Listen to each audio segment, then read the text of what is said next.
thousands of miles of riding and plenty of real-world abuse, we've upgraded the Biltwell Exfil-0 tool roll. This one has been all over Alaska and Mexico, so it's pretty beat up, but it's still working hard.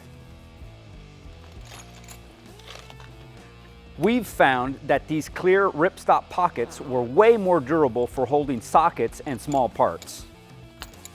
All of the zippers are oversized for easy use. We added a new flap to the bottom that's great for pliers or wire cutters. The top flap now has a zippered compartment for small stuff. One feature we kept was our original junk drawer pocket. We found that overly fussy tool rolls with too many small compartments were too specific for all jobs.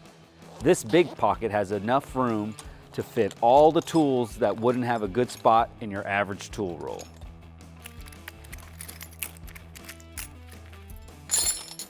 The Exfil-0 lays flat at 18 by 24 inches.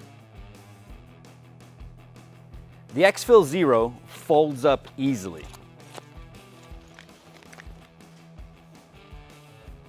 The adjustable strap helps cinch the bag tight to keep it compact. And the 600D nylon outer shell is highly abrasion resistant. When stuffed and rolled closed, the Exfil-0 is about 9¼ inches by 7 inches. This unit conveniently fits right inside our original motorcycle utility bag, the Exfil-7.